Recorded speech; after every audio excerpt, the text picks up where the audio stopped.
Welcome to the channel, and here is my California garden in March.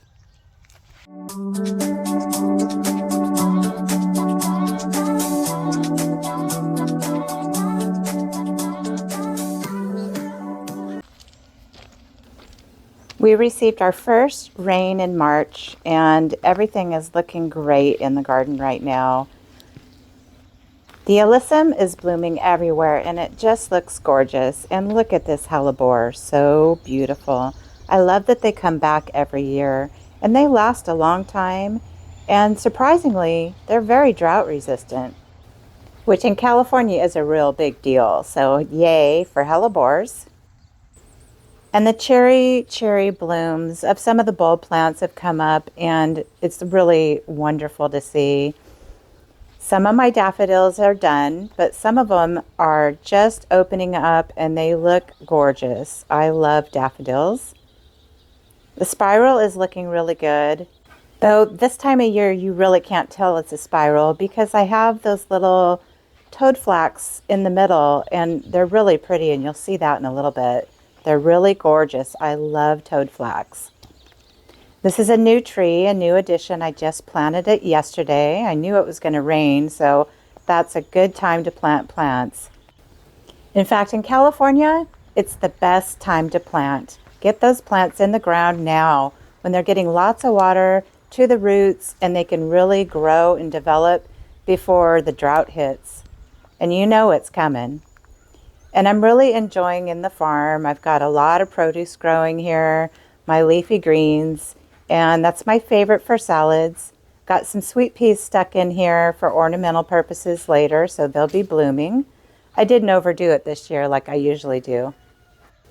I'm really enjoying the heck out of my salads lately, and it's really wonderful to have straight from the garden to your plate. The new plants that I've put in this new section, the new development of the middle garden, they're doing great. I've got some poppies growing in there. And the rue is doing perfect. It's got buds on it, so I'm going to have some yellow flowers soon there. Speaking of yellow flowers, Big Mama's in bloom. And here's the rock garden. Got a little bit of everything going on in here.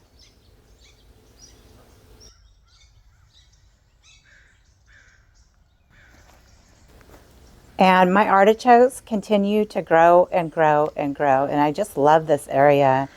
I love artichokes. I think they're just so ornamental, and the leaves are so pretty. And this time of year, gorgeous. And here's that baby from Big Mama that I moved to the hillside, and my aloes are blooming. This is the birdhouse that I did a few months back, and I did a video on putting that together. And you can see how beautiful the succulents still look. And I have not touched this again in a couple of months. So that is just the way it was the last time I did a follow-up on it. And it's looking great. I love this bed right now. Absolutely gorgeous. It's so attractive and really, really lots of color. And you can see the tulips are coming up in there. And I'm going to have to fix something there so the deer don't eat the flowers. Darn deer. We'll go for a walk now around the garden. Head out to the spiral, but check out some things on the way. More tulips. And I've got some sweet peas tucked in down here. I always have plans to grow sweet peas up certain things, and sometimes it works out and sometimes it doesn't. But I always try, because it's really pretty when sweet peas grow up something. It's just so attractive. I really need to get in there in Catherine's garden and weed through there. It's a little out of control. And here's the new Opuntia cactus that went in this week. I think something took a bite out of the top of it. That's crazy. Just one more thing to try and figure out to prevent that from happening some more. And here I just wanted to take a look inside here. I do have a clematis growing in here. I've never ever gotten one to grow and actually bloom for me. I've moved them in several different places in the garden, and here it is, tiny little wee thing, but it just never comes to fruition and blooms and does anything for me. So fingers crossed for this year. And these are so cute, these little baby blue eyes. I love these little plants, so cute. With the rain, I'm constantly having to get in there and weed through the spiral section because it's growing so thickly. And it's crazy. There's so many weeds this year. It's so much more than last year. And I'm thinking it could be because weed seeds were in the mulch when I mulched the area. So that's a possibility. But, you know, weeds are part of gardening. So there's another aloe bloom. And we'll just walk back here. This is the hillside project that I just got started going, what, a month ago. And so back beyond here, yesterday I went in and I planted some foxtail ferns. So there's 3 that I put down there, and I put some more mulch in. It's an ongoing project. I'm going to put a walkway through there, and it's going to eventually be really nice. And we'll cut down on the weeds too. In my California garden, I make use of our climate, and I grow a lot of succulents, perennials, and annuals. And I just mix it up and put all of those together, and they grow really well together. I just try to choose plants that are drought tolerant. That way the watering needs are similar to the succulent needs, and I'm not having to overwater my garden. In California, you have to be water wise because we get drought periods for months. It usually starts in May and it will go all the way until October, sometimes beginning of November before we get rain. So we really have to pay attention to the type of plants that we put in our gardens. I like lush, beautiful, colorful things.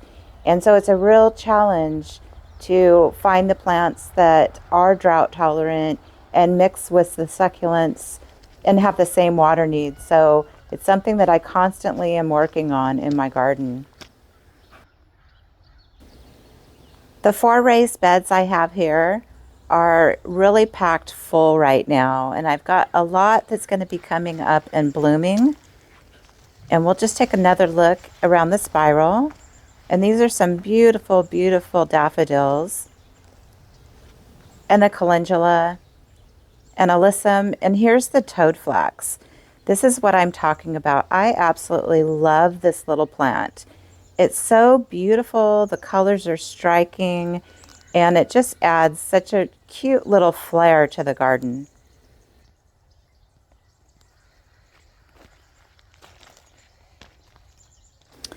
Now, some of those might look like weeds, but in fact, some of those are cornflowers or bachelor buttons. I'm going to need to go through those and thin those out because one thing that happens, I'm usually gone for most of the month of May.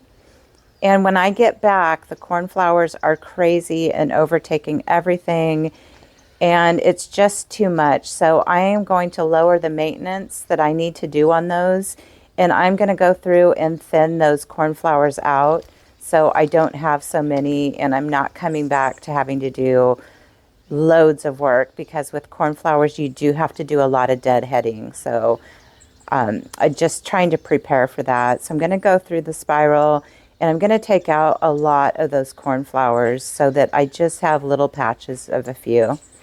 With cornflowers, they do reseed, so I didn't even put any more seed out this year on my own. I let everything reseed, and what I see there with the cornflowers is from its reseeding itself. So I'll just need to go through and thin those out. And here's just a look at some of the things that I have growing in the raised beds. And here's the side of the shed that you don't get to see very much.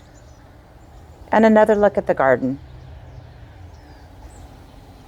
I have added 3 trees to this little area, and so far all of them are doing really well, and I'm really happy, and I hope they do really well through the drought and continue to grow.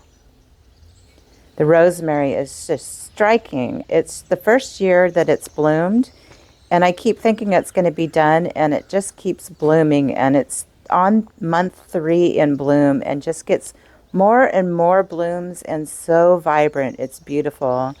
The hummingbirds have been at it, And the bumblebees have been loving it, and it's just so wonderful in the garden and such a central point. So yay, that's a good thing. As I said, a lot of my daffodils are already done. They don't last a long time, but they do give a really, really cheery burst of color. And they're just low maintenance. All you do is put those bulbs in the ground. You don't have to worry about anything eating them from under the ground like gophers because they're poisonous to them, so they don't bother them. So, hey, that's a plus because there's not a lot of bulbs that you can plant that you can say that. So here in California, in our area where we have a big gopher problem, even though I use gopher scram, I still have to be thinking about the types of plants that I put in the ground, and bulbs usually are just delicious to them. So daffodils are the way to go if you want bulbs and some patches of color in the early spring or in the winter. The first of my daffodils usually bloom in December or January here.